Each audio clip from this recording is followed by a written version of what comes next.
नमस्कार दोस्तों, आपका स्वागत है मेरे YouTube चैनल दीक्षित ट्यूटोरियल जो कि इंडिया लर्निंग प्लेटफॉर्म है।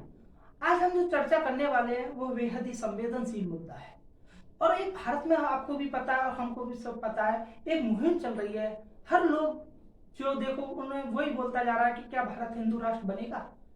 तो एक इस मुद्दे पर आज हम चर्चा करने वाले हैं और आज हम आपको संवैधानिक तौर पर बताएंगे कि क्या कभी भारत हिंदू राष्ट्र बन सकता है या नहीं। अगर बन नहीं सकता तो किस क्या क्या प्रावधान है जिनकी वजह से हमारा जो भारत है कभी हिंदू राष्ट्र नहीं बन सकता। अगर बन सकता है तो कौन कौन से प्रावधान है जिनसे बन सकता है।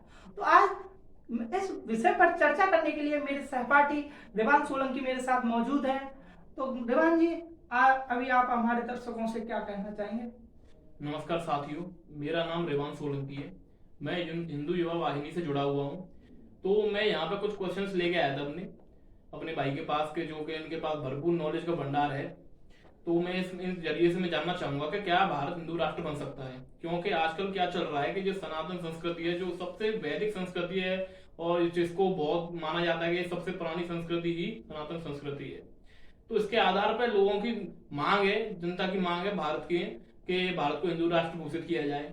तो इसके लिए कुछ संविधान प्रावधान है जिसके जरिए हो सकता है या नहीं हो सकता, या क्या कुछ मतलब सारे अपने क्वेश्चंस लेके जो भंडार है मेरे पास 5 क्वेश्चंस का, उसको मैं अपने भाई के साथ शेयर करूंगा। मैं जानना चाहूंगा कि मेरा भाई मुझे प्रॉपर आंसर दे कि क्या क्या इस मुद्दे पर हल किया जा सकता है। तो मेरा पहला क्वेश्चन है, क्या वर्तमान में भारत हिंदू राष्ट्र बन सकता है? देखिए, वर्तमान परिप्रेक्ष्य की अगर हम बात करें तो वर्तमान में हमारा जो भारत है वो सेकुलर है। सेकुलर मतलब क्या होता है मैं आपको बता दूं कि कोई भी धर्म या कोई इंडिविजुअल धर्म को हम प्रमोट नहीं करेंगे। सभी धर्म यहाँ समान भाव से रहते हैं और यहाँ हम देखते भी हैं वो रहते भी हैं। ठीक है, तो क्या होता है कि सेकुलर जो वर्ड है वो 42वें संविधान संशोधन 1976 में जोड़ा गया था। ठीक है, बट इससे पहले एक 1972 में एक लीडिंग जजमेंट आता है सुप्रीम कोर्ट का केशव नंदा भारती केस में, और उसमें डॉक्ट्रिन ऑफ बेसिक स्ट्रक्चर के सिद्धांत को प्रतिपादित किया गया था।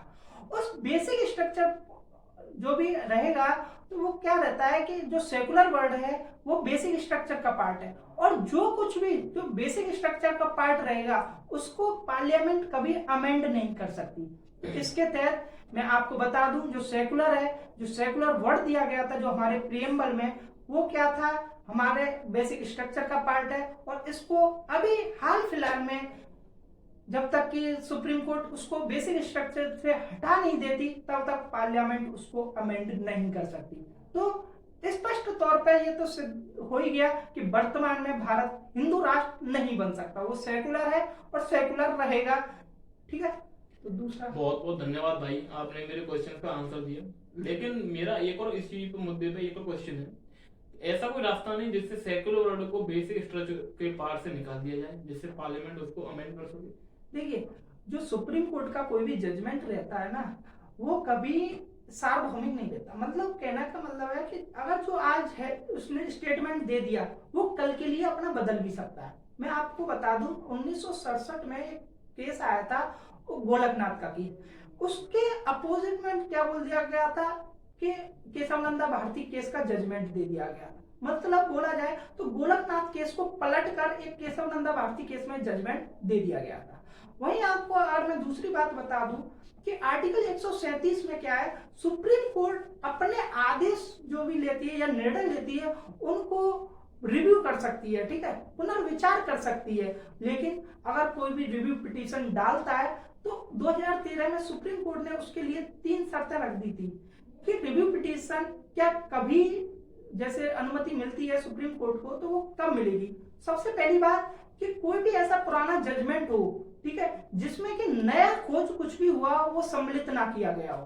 पहला जो जो जजमेंट दिया गया था उसमें जो सुनवाई हुई थी उस दौरान अगर पहल जो नई खोज है, ठीक है, तो वो सम्मिलित नहीं की गई हो तो नई खोज के आधार पर रिव्यू पिटीशन डाल सकते हैं। या फिर कोई दूसरा ऐसा हो कि अगर उस जजमेंट में उस सुनवाई के दौरान कोई भी दस्तावेजों में त्रुटि हो या अस्पष्टता रही हो तब भी हम रिव्यू डाल सकते हैं। या कुछ एक ऐसे अन्य प्रमुख कारण भी हैं जो पर्याप्त कारण है, जो तीसरा जो रहता है वो पर्याप्त कारण के रूप में बता दिया गया था, जो कि दोनों पॉइंटों के समरूप हो। ठीक है, तो तब क्या है कि रिव्यू पिटीशन को सुप्रीम कोर्ट क्या करती है कि मान सकती है, रिव्यू पिटीशन पर सुनवाई दोबारा कर सकती है, पुनर्विचार कर सकती है। ठीक है, तो अभी हाल फिलहाल में तो सेकुलर वर्ड के लिए रिव्यू पिटीशन डालना बेहद नामुमकिन नजर आता है, क्योंकि इसमें कुछ भी ऐसा जो 3 कंडीशन है, उन 3 कंडीशनों में कुछ भी फॉलो नहीं करती है। तो इसलिए रिव्यू पिटीशन पर शायद मेरे अकॉर्डिंग टू मी वो कभी हटा नहीं सकती, वो कभी हटाएगी नहीं, क्योंकि कोई भी ऐसे रिव्यू पिटीशन के लिए जो 3 शर्तें हैं, इसके लिए वो लागू नहीं होते हैं। अच्छा भाई, लेकिन भाई यह तो बहुत लंबी प्रोसेसिंग है और इसमें कोई निश्चितता भी नहीं कि सुप्रीम कोर्ट रिव्यू पिटीशन पर सुनवाई करेगा या नहीं। तो इस कंडीशन में हमें क्या करना चाहिए? देखिए, ये आपने बहुत बढ़िया जो क्वेश्चन पूछा है। ठीक है, ये क्या है कि हमने आपस में देखा है कि एकता में शक्ति है। मेरे सभी हिंदू भाई बहनों को क्या है, एक शांतिपूर्वक आंदोलन चलाना चाहिए, जिसमें कि क्या है कि विधायिका से एक गुहार लगाई जाए, हम विधायिका को बोला जाए कि आप जनसंख्या नियंत्रण कानून को पारित करो, एक कठोर कानून बनाया जाए, जिससे कि जो बहुसंख्यक है, ठीक है, वो बहुसंख्यक और जो अल्पसंख्यक है, उनकी जो जनसंख्या है वो स्थिर बनी रहे।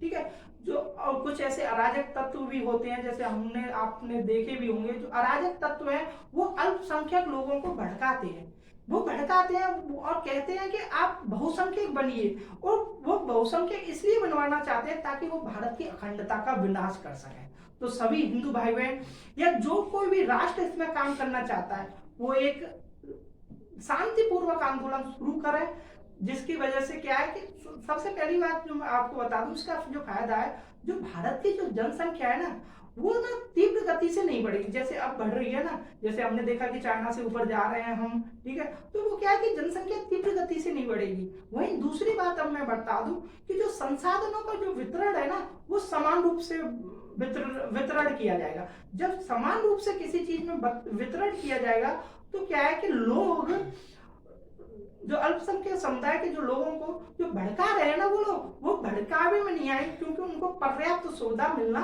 शुरू हो जाएगी। ठीक है, तो शांतिपूर्वक आंदोलन चलाने के लिए सबसे पहले क्या है, एक जनसंख्या नियंत्रण कानून विधायिका द्वारा पारित करवाना चाहिए हमें। बहुत बहुत धन्यवाद भाई।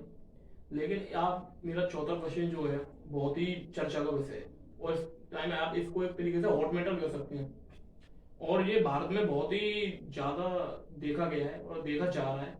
तो इस चीज पे मैं चाहूंगा कि आप मुझे इस चीज में थोड़ा मुझे क्लेरिफाई करने का मौका दें। मतांतरण, जैसे मतांतरण का मुद्दा इस समय चर्चा का विषय बना हुआ है, आपको किस दृष्टिकोण से देखते हैं आप इस चीज को? देखिए, आपने बोला ये आजकल का जो बेहद संवेदनशील मुद्दा है, और एक मूवी भी रिलीज हुई है, द केरला स्टोरी, और इसमें उसको, इस मतांतरण विषय को एक स्पष्ट रूप से दिखाया भी गया है। ठीक है, जो कि एक बेहद सोचनीय और चिंतनीय विषय है। ठीक है, तो मैंने क्या बोला, अभी भी बोल रहा हूँ कि एक क्या है कि जनसंख्या नियंत्रण कानून लेके आइए, जिससे कि क्या है, जो अल्पमत के जो लोग हैं, जो अल्पसंख्यक हैं, उनमें क्या है कि अल्पसंख्यक लोग को भड़काया जाता है ताकि वो लोग बहुसंख्यक बन सकें। ठीक है, अगर वो लोग बहुसंख्यक बनते हैं, तो जो हिंदुओं का काम है वो अल्पसंख्यक हो जाएंगे। तो उनको ऐसे दबाने का जो प्रयास जो कर रहे हैं, कुछ अराजक तत्व कर रहे हैं, जो भारत में कोने कोने में फैले हुए हैं। ठीक है, तो उन ऐसे अराजक तत्वों को अगर समाप्त करने के लिए बेहद जरूरी है क्या, जनसंख्या नियंत्रण कानून। जनसंख्या नियंत्रण कानून लाना बेहद ही जरूरी है, जिससे कि हमारा और आपका जो हमारे अधिकारों का जो दमन किया जा रहा है, उसको हम स्वीकार नहीं करें, और अपने देश की, अपनी खुद की वृद्धि, आर्थिक हो या राजनीतिक हो, ठीक है, हर तरह से अपने को समृद्ध बनाया जा सके। ठीक है, जैसा कि आपने अल्पसंख्यक और बहुसंख्यक का मुद्दा उठाया, तो भाई इसमें एक मेरा छोटा सा क्वेश्चन है, और मेरा आखिरी क्वेश्चन है, इसी के साथ मैं अपने क्वेश्चन समाप्त करूंगा। तो मेरा आखिरी क्वेश्चन है कि हिंदू राष्ट्र बनाने या हिंदुओं को बहुसंख्यक रखने में विधायिका में बैठे हमारे प्रतिनिधि का अहम रोल क्या है? देखिए, आपने ये बेहद ही बहुत, मैं खुद आप इसको बोलना चाहता था, चलो आपने ये क्वेश्चन पूछ लिया, बहुत अच्छा किया। देखो, जो हमारा जो प्रतिनिधि है ना, हम क्या करते हैं, हम अपने प्रतिनिधि को अपने पार्लियामेंट में भेजते हैं। ठीक है, ताकि वो जनता की आवाज को पार्लियामेंट में उठा सके। ठीक है, बिल्कुल सही। और इस टाइम क्या है कि जो जनसंख्या नियंत्रण कानून है वो एक जनता की आवाज है। तो मैं सभी प्रतिनिधियों से चाहता हूं कि एक स्वर में विधायिका में इस मुद्दे को उठाया जाए और जल्द से जल्द इस पर एक कठोर कानून पारित किया जाए, जिससे कि क्या है, जो लोगों का दमन हो रहा है, जो लोगों को भटकावा हो रहा है, उन भटकावों से बचाया जा सके और अपने देश की तरक्की में और गति प्रदान की जाए। ठीक है, तो इस अपने देश की जो आर्थिक गति हो या राजनीतिक गति हो, उसमें अगर गति प्रदान करवानी है तो हमारे द्वारा जो चुने गए प्रतिनिधियों का रोल हमेशा अहम रहता है, क्योंकि ज्यादातर जो शक्तियां हैं वो किसके पास है, पार्लियामेंट के पास है, और पार्लियामेंट में हमारे द्वारा भेजे गए प्रतिनिधि ही शामिल होते हैं। तो उन प्रतिनिधियों से मेरी गुजारिश है कि जल्द से जल्द एक जनसंख्या नियंत्रण कानून को पारित करके एक समाज में जो भी जो संसाधनों का जो वितरण हो रहा है वो समान रूप से नहीं हो रहा, असमान रूप से वितरण हो रहा है, जिससे कि क्या है कि लोगों में भटकाव हो जाता है। ठीक है, हमने भी देखा होगा नक्सली, ठीक है, नक्सली भी क्या होते हैं, एक तरह से यही तो होते हैं, उनको क्या मानते हैं कि जो सरकार है, जो हमारे जो गवर्नमेंट है वो क्या करती है कि संसाधनों का समान रूप से वितरण नहीं कर रही है। अगर समान रूप से वितरण करना है तो जनसंख्या नियंत्रण कानून आपको लाना ही होगा, और लाना होगा तो जो हिंदू बहुसंख्यक हैं, ठीक है, उनको क्या है कि वो लोग क्या करते हैं कि अपने आप उनको तो मोस्टली हिंदुओं की आदत क्या है कि 2 बच्चों की प्लानिंग करके चलते हैं। ठीक है, लेकिन अल्पसंख्यक क्या है कि वो भटकावे में आके ज्यादा बच्चों की प्लानिंग करते हैं, जिससे कि जो भारत की जो कंडीशन होती है, जो संसाधनों के वितरण की कंडीशन होती है, वो क्या है, डगमगा जाती है। ठीक है, इस कंडीशनों से बचने के लिए मैं अपने प्रतिनिधियों से बोलता हूं, एक स्वर में आप लोग विधायिका में इस मुद्दे को उठाएं और जल्द से जल्द कठोर कानून बनाने का प्रयास करें। बहुत बहुत धन्यवाद मेरे भाई, आपने मेरे 5 क्वेश्चनों का आपने आंसर दिया और मैं बेहद ही संतुष्ट हूँ कि आपने जो भी मेरे क्वेश्चनों का आंसर दिया। लेकिन आपकी इस वीडियो के माध्यम से मैं एक बात अपनी तरफ से बोलना चाहूंगा कि आजकल क्या हो रहा है कि जैसे विधायक हैं या जो भी सांसद हैं, हम लोग चुनते हैं जिनको, तो हम क्या करते हैं कि हम किस तरीके से चुनते हैं कि ये जाट है, ये वो है, ये पंडित है, ये है, मतलब ऐसे करके हम कास्ट वाइज चुनते हैं। लेकिन ये गलत है। आप इस चीज को चुनिए कि ये हमारे लिए क्या कर सकता है, कितना पढ़ा लिखा है, क्या कर सकता है हमारे लिए, हमारे मुद्दों को उठाएगा या नहीं, और हमारे मुद्दों को विधायिका में पेश करेगा या विधानसभा में, लोकसभा में हमारे मुद्दों को उठाएगा।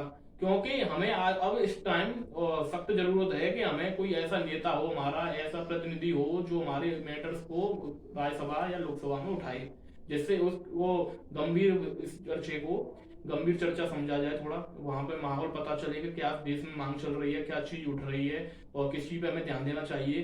क्योंकि हम इस चीजों पे ध्यान नहीं देते, हम ध्यान देते हैं किस चीज पे, अरे साहब ये हमारे उसका हो गया, ये उसका हो गया, और कास्ट वाइज हम इस चीज को प्रमोट करते हैं। हमें इस चीज को प्रमोट नहीं करना चाहिए। तो हमें हमारा प्रतिनिधि कैसा चुनना चाहिए, जो थोड़ा पढ़ा लिखा हो, हमारे मैटर को उठाए, सरकार से हमारी मांगों को रखे उनके सामने, जिससे वो हमें प्रतिक्रिया दे सकें। तो इस वीडियो के जरिए हमारा यही मोटिव था कि हम अपने हिंदू राष्ट्र को बता सकें कि हमारे हिंदू राष्ट्र का मुद्दा क्या है और कैसे बनेगा, कैसे नहीं बनेगा। आई होप कि आप ये सब समझ गए होंगे कि हमारे भारत को कैसे हिंदू राष्ट्र बनाया जाए और क्या जनसंख्या नियंत्रण बिल क्यों जरूरी है। और अगली वीडियो में हम ट्राई करेंगे आपको द केरला स्टोरी का ऊपर पूरा एक व्यू बनाने का, बहुत जरूरी मूवी है वो भी, तो उसके ऊपर बिल्कुल स्पष्ट अपना व्यू रखेंगे आप दोनों भाई। तो धन्यवाद आपका। जय हिंद, जय भारत।